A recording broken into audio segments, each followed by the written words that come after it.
Magandang umaga, ito ay Hulyo 28, 2025. Kapatid na Joseph Burnham sa labas ng Welcome Center sa Stillwater Camps ngayong linggo. Ito ay isang espesyal na sandali ng pagtanggap sina Reverend William at ang dakilang apo ni Hope Burnham na si Ella sa Stillwater Camp. Itong Stillwater Camp team ang mensahero ay katumbas ng salita. Si kapatid na Joseph Burnham ay available sa lahat ng dumalo sa Stillwater Camp.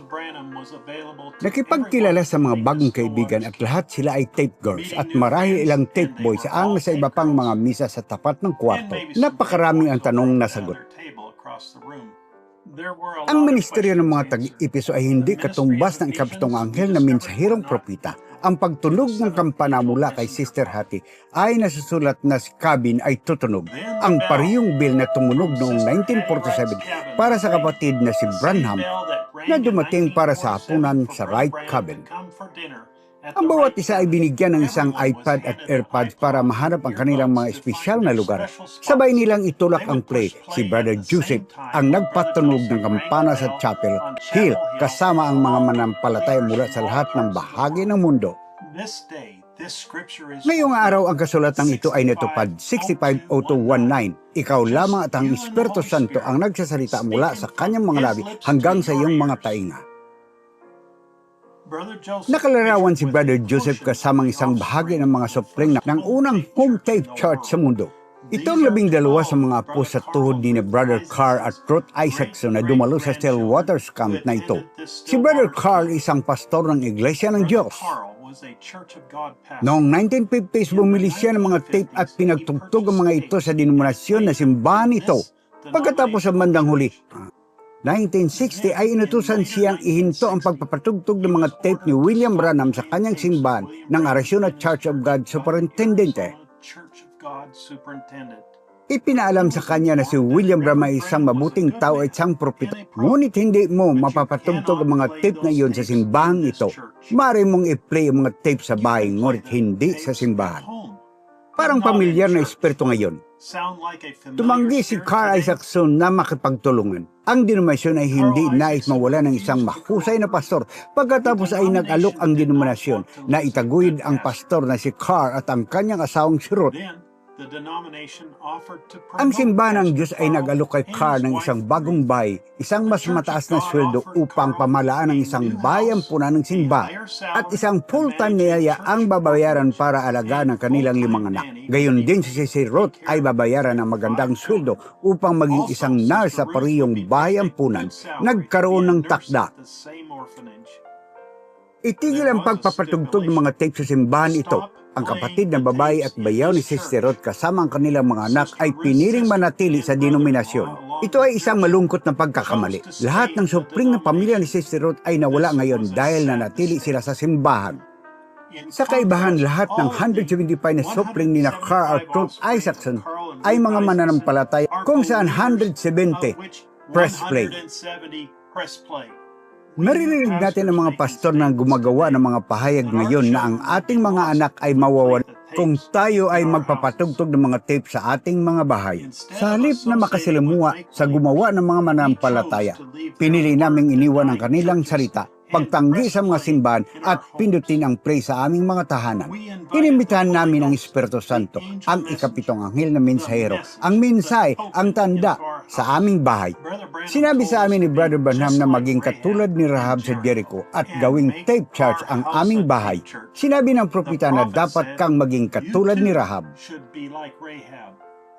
Sa araw na ito natupad ang kasulatan ito. Ang token ay nailapat na at ligtas ang aming mga pamilya. Ito ang apo ni Carl Isaacson. Jonathan, galing ka sa Arizona. Nagmaniho hanggang sa 2,700 kilometers para dalhin ang iyong anak sa kampo ng Stillwater. Bakit ka nagmamaniho ng napakalayo para maging bahagi ng Stillwater sa iyong anak? Bueno, kapatid na Jeremy, sa mundo ngayon, napakaunting mga bagay, kakaunti ang mga aktibidad na maaari mong gawin, ang mga pinakamalaga sa iyo. Nang may kumpiyansa na sila ay alis, isang mas mabuting tao, isang mas malakas na Kristiyano kaysa noong dinala mo sila doon. Dumating na kami nang may kumpiyansa. Lubos naming nagpapasalamat na meron kaming pagkakataong iyon at nagpapasalamat kami sa lahat ng nagsakripisyo at naglagay ng trabaho sa mga bata at kami ay uuwi. Palagi kami nakauwi na may bagong pagkaunawa sa kahalagaan ng salita at ang tahimik na panahon at ang kanilang paglalakad at ang kanilang panahon sa Panginoon. At ito ay isang pagpapala na magkaroon niyan dahil sa palagay ko maraming bisis na ang ating mga anak ay maaaring hindi nagawa ang lahat ng iba pang aktibidad. Ang mga makamundong bata ay maaaring gawin at maging kasangkot sa iba pang mga bagay. Mayroon silang isang bagay na mas mahusay dito at ang makapag-uwi ng mas malakas na Kristiyano, ngunit sila ay naging masaya at ang magandang oras dito. Napakahusay na sabi ni Kapatid Jonathan. Isa pang itong apo ni Carl Isaacson.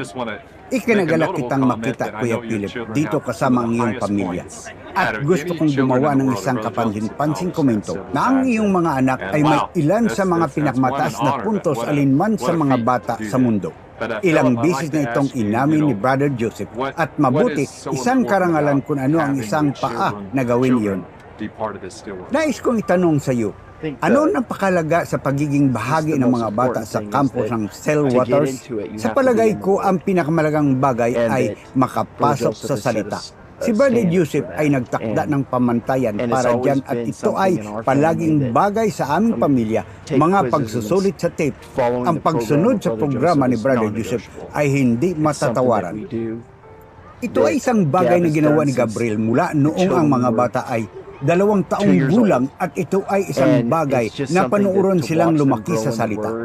Lumaki at pumunta sa kampo, makasama ang propita at napakalaking pribilehiyo. Napakalaking pribilehiyo na mapapunta ang ating mga anak sa kampong ito. Ang pinakamagandang kampo sa mundo at para makita silang lumapit sa Panginoon. At ito ay napakalaking pagpapala dahil sa ginawa ni Brother Joseph. At sa pangitain niya tungkol Stillwaters, mahirap ipahayag ang pagmamahal at papasalamat natin sa pagpunta dito ng ating mga anak. Ito ay tunay na isang karangalan. Binanggit ni Brother Philip ang isang bagay na Gabriel na ito ay nahuhulog sa ina ng maraming bisis, lalo na sa mga unang taon kapag ang mga bata ay kumukuha ng kanilang mga pagsusulit sa tip. Kaya naaalala ko si Abigail noong nakarang taon. Inilala siya ni Brother Joseph bilang pinakamataas na puntos. Nagtanong si Kapatid Joseph at sinabing, paano mo ito gagawin, Abigail? Sinabi niya, ito ay nanay. Sabihin sa amin kung bakit napakalaga sa iyo na magkaroon ng Stillwaters Camp. Well, tulad ng sinabi ni Philip, isang bagay na lagi namin pinagkakasunduan ay ang programa ni Brother Joseph. Siya ang propita ng Diyos sa lupa ngayon. Noong una siyang nagsimulang gumawa ng mga puntos, why it poems, nakakuha kami ng kaunting card sa Koreo. Siya si Abigail ay parang halos 2 taong gulang at binanggit nila na magsisimula silang gumawa ng mga puntos para sa mga pagsusulit sa tape. Sa puntong iyon, palagi kami nakikinig sa mga tape at nakikinig kami sa mga tape sa bahay. Kaya sumulat ako sa isang liham kay YF na nagtatanong kung sapat na ba si Abigail. Dapat ko bang gawin ang mga pagsusulit kasama si Abigail? Alam ko makakaupo siya at makinig sa tape at sagutin ang mga tanong. Matanda na ba siya? Nakatanggap ako ng tugon mula kay Kapatid Joseph at talagang sinabi niya sa akin, hindi pa sila masyadong bata pa parang marinig ang salita, para silang maliliit na espongha. Kaya lang bilang isang magulang, hindi ako naging consistent sa maraming bagay, pero iyon ang lagi naming pinagpanatili sa aming bahay ay ang tape quizzes. Kinuha ko ito bilang isang direktang komisyon sa puntong iyon at iyon ang palagi namin ginagawa. At nang medyo lumalapit ang mga bata sa mga edad ng kampo, nagpasya silang gumawa ng isang hakbang pa kung saan nila gagawin ang lahat ng aming makakaya upang matiyak kung mayroong kampo kami ay papasok. Kaya bumalik sila at ginawa ang lahat ng mga pagsusulit sa archive tape at ginawa ang lahat. Pinahalagaan ko ang pagpaparangal bilang isang inang, ngunit ginawa lang namin ang sinabi ni Brother Joseph na gawin namin. At inaani nila ang lahat ng benepisyo na kanilang ginagawa. Ginagawa nating lahat kaya talagang nagpapasalamat kami para doon. Gabriel, hindi sila masyadong bata. Naalala ko si Princess nung buntis siya. Pinatugtog niya ang tape na iyon sa tabi mismo ng tiyan niya. Sabi ko parang okay, nagsisimula na tayo. I heard the unborn baby can hear this. Mga lalaki, may idaragdag ka bang bago ka pa lumabas sa kampo? Mayroon ka bang idadagdag? Nagpapasalamat lang ako kay Brother Joseph sa lahat ng nagawa niya para sa kampo na ito at sa lahat ng bagay. Nakamangha-mangha, napakasaya lang at mas inilapit tayo nito sa Panginoon. Oo, talaga ang parehong mga bagay kay Brother Joseph. Nagpapasalamat sa napakagandang karanasan at sa tingin ko ang Panginoon din. Maraming salamat sa inyong lahat at God bless you.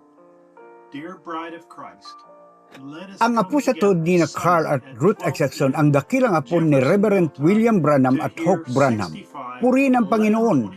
33 binautisyohan ang mga kabataan sa pangalan ng Panginoong Hesus Kristo. Minamahal na nobya ni Kristo, magsama-sama tayo sa linggo sa ganap ng alas 12 oras ng Jeffersonville para marinig ang 65-1127B. Nagsisikap na gawan ang Diyos ng isang paglilingkod na hindi ayon sa kalooban ng Diyos. Kapatid na Joseph Branham. Hanggang sa susunod, pagpalain kayo ng Diyos at Shalom!